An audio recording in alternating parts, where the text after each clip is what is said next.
operations has this, weakness, but it's a strength of the sales team because of X, Y, and Z.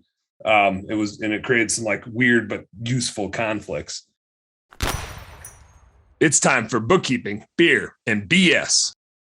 Let me, and I don't know if this is going in the wrong direction with it, but what has slowed me down from doing the CPA thing, or even like backwards integrated and done more of the accounting management stuff, is it starts to get outside of our sweet spot. Like, we're the best bookkeepers in the world. I'm confident of that. Like, from an efficiency and knowledge standpoint for our industries, we're the best.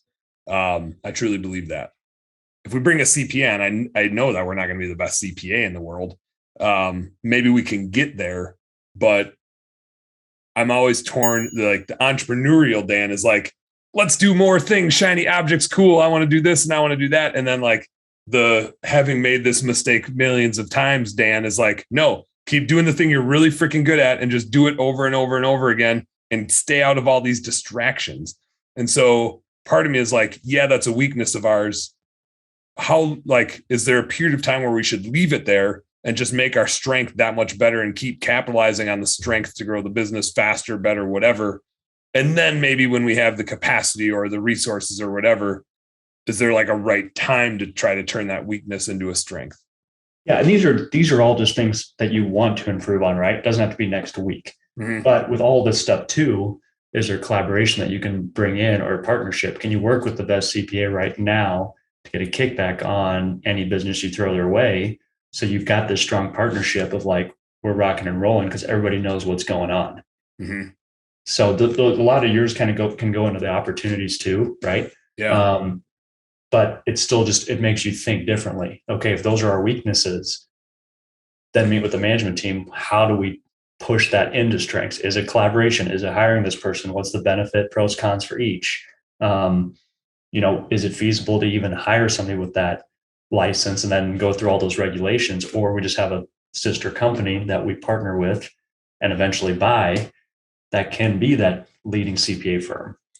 So it just makes you think differently when you lay it all out there and write it down. Otherwise, it's in your head, it's in all of our heads, and then we don't know what we're doing, right? Yep. If you're constantly looking back at this and then do one first quarter, do one second quarter, okay, what are we doing to just slowly chip away at all of these and turn them into just money makers? Do you do a SWOT analysis for your entire company and then like keep it ongoing? Do you do one like per division or per segment of your business? Like, does the admin team have one, and then the operating team has one? How do you manage these? Usually it's just overall business, as a group. Like, we're really good at customer service, we're really good at following up. There could be improvements on this, whatever those things could be. Mm-hmm. And then, because that would filter into every division, every section of the company, so it's more higher level. Okay. I feel like when we were in the corporate world, we were doing a SWOT analysis and we did it. And I don't think there's like a right way to do it. The way you were just describing it was like a top down, like we do this at the leadership team level and it floats its way down.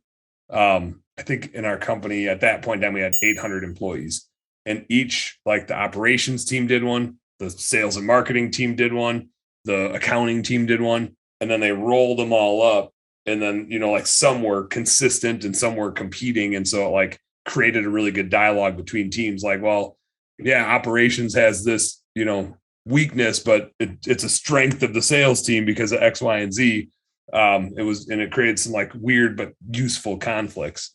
Yeah, I think once you get to that point, when there's that many different divisions and groups, then to split it up, break it down smaller, and then maybe you just meet with the management team of each one of those groups, have them present their SWOT, and you kind of work through it with those people. Mm-hmm. There's no wrong way to do it, but yeah, as you get bigger, I would say that's probably an ideal situation.